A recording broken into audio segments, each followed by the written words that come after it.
Hi guys, welcome back to my vlog. Ayan, so for today's video, let's talk about Zanara. Hey, to be, listen to me.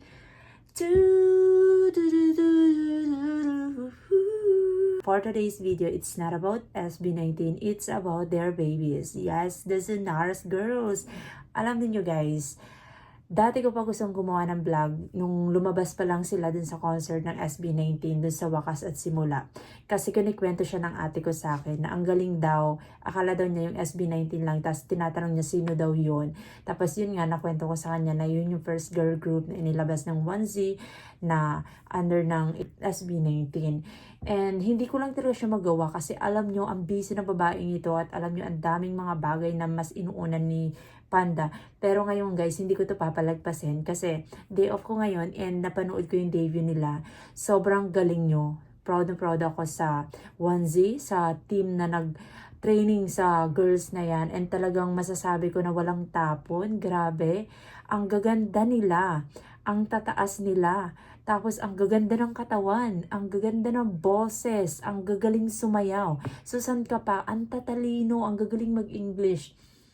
Alam niyo pang international sila. Nakikita ko ngayon yung future nila na alam ko, na pre-predict ko talaga na masasabi ko strong na talaga 100% masasabi ko na napakalaki ng potential nila na madala sila internationally, na masisikat sila internationally, na parang Blackpink era sila, na parang magiging Blackpink sila. Hoy, Eme! Basta, malaki ang potential nila na maging international idols, na makilala sila international. Kasi grabe ang gagaling nila. Yung music video na tabi, ang grabe, ang angas nila, kakaiba yung music video nila. Imagine nyo, sinuche sa street and sobrang gaganda ng girls. Ang bias ko sa kanila, yung maiksi yung buhok. Nung una pa lang na napanood ko sa kanila, ko sila dun sa Wakas at Simula, yung bias ko na talaga doon is yung pinaka nagustuhan ko doon yung maiksi yung buhok. Pero ngayon, na lagi na silang lumalabas sa FYP ko, every time na magbubukas ako ng Black App at saka ng X, nakikita ko na sila doon. And sabi ko, meron isang girl na parang ang angas, yung may bangs. Sabi ko, gusto ko rin siya.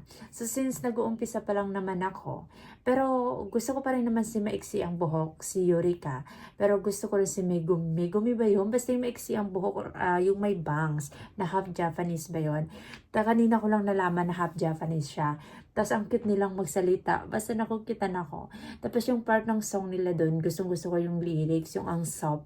Hindi ko lang po sino yung kumakanta. Kasi guys, baka sabihin niyo, hindi ko pa sila kilala. Kasi hindi ko pa talaga sila naiisa-isa or hindi ko pa sila kinikilalang masyado. Kasi nga, sobrang busy ng babae ito. Hindi nga ako halos makapag-vlog, hindi ako halos makanood ng mga video-video nila.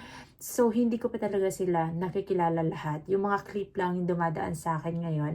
So, ayun, yun nga yung bias ko doon. Si maiksi ang buhok at si may bangs. Pero lahat sila maganda. And yung matangkad na parang Chinese yung mukha, ang ganda-ganda din. As in, wala talagang tapon sa kanila. Sobrang galing nila. Kaya nakikita ko talaga yung future nila. Talagang feeling ko magiging sikat na sikat ang mga to. Kasi talagang naalagaan din naman ng 1Z. And may nakikita ako ng mga comments sa social media na princess treatment daw. Which is maybe I will not agree about that. I'm not going to agree sa princess treatment. Siguro lang na ma-manage or nasa tamang handler sila or nasa tamang tawag dito, management sila, which is sabihin natin na parang naibibigay yung deserve nilang makuha na treatment, na pag-aalaga, na training para rin sa kanila. So, yun yung mas masasabi ko na mas nasa tamang management sila, naalagaan sila ng maayos, hindi yung princess treatment. Kasi for me, parang pag sinabi mong princess treatment, parang spoiled ka, ganun. Feeling ko, grabe din yung training na pinagdaanan nila bago sila isa lang dun sa ganong stage, bago sila naging ganong ka galing, bago sila maging ganong ka-confident. Kaya masasabi ko na talagang minake sure ng nag-handle sa kanila ng nag-training sa kanila na once na ilapag natin yung artist na yan, once na ilabas natin yan, kailangan hindi masasayang lahat ng effort. Kailangan hahangaan sila dahil sa talento nila. Kailangan magkakaroon sila ng fans because they deserve it. Na performers talaga sila. Like SB19. So, feeling ko magkakaroon din yan ng strong fandom gaya ng SB19, which is ang pangunahing supporters naman ng Zunara is 18. So, wag niyong subukan na sirain yung relationship ng 18 dun sa mga fans ng Zunara kasi per supporters talaga ng Zunara is 18 and isa ako dun.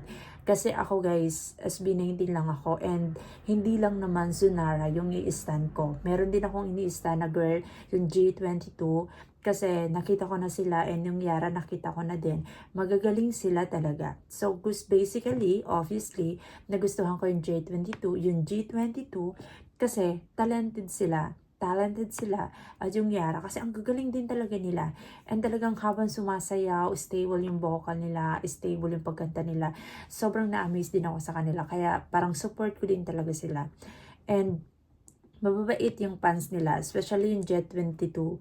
Nautal na ako. Especially yung J22, mababait din yung fans nila. Walang toxicity. Siguro kung may pailan-ilan man, siguro mga nagpapanggap na lang na fans. Pero yeah, gusto ko rin ang J22. I support them too. And yung Yara, yun yung kilala ko na girl group. And ito nga yung pangatlo, yung Zunara.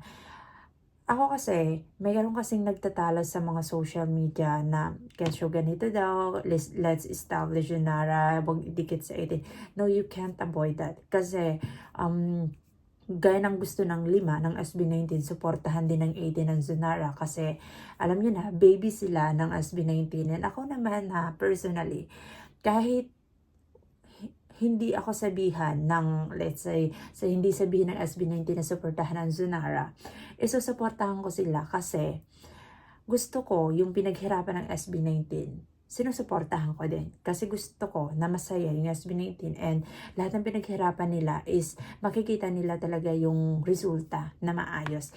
And pangalawa, deserve ng Zunara kasi magagaling sila. Kita nyo naman sa talent. Imagine nyo kakalabas lang pero parang bihasang-bihasa na. And grabe yung tao kanina. So, kahit walang pumilit sa akin, susuportahan ko yung grupo na yan, yung Zunara na yan. Kaya nga nakikita ko yung brighter future nila na meron talaga silang paglalagyan international. Sikat talaga sila dito sa Pilipinas. So, ayun guys, sana suportahan nyo din ng Zunara and I'm so excited sa mga susunod na ganap nila. And ang masasabi ko lang ngayon, sobrang the best, sobrang galing nila and grabe yung tao kanina. And yeah, I'm so excited sa mga next songs na ilalabas nila and yung mga next ganap nila. At syempre, sobrang excited ako sa in the future na magiging first solo concert nila. So, good job Once Entertainment. Good job SB19. Talagang alagang-alaga. Congratulations Zunara. Galingan nyo pa and please lang, kung meron man akong hihilingin sa Zunara and sa Zunara fans, please stay humble. Sana hindi kayo malihis dun sa darating na kasikatan ninyo. Walang magbabago, down to earth, gaya ng SB19 kasi yan yung magdadala sa inyo at magpapatagal sa inyo sa industry. So yan lang guys, maraming salamat and let's support Zunara. I'm very proud of them talaga. Woo!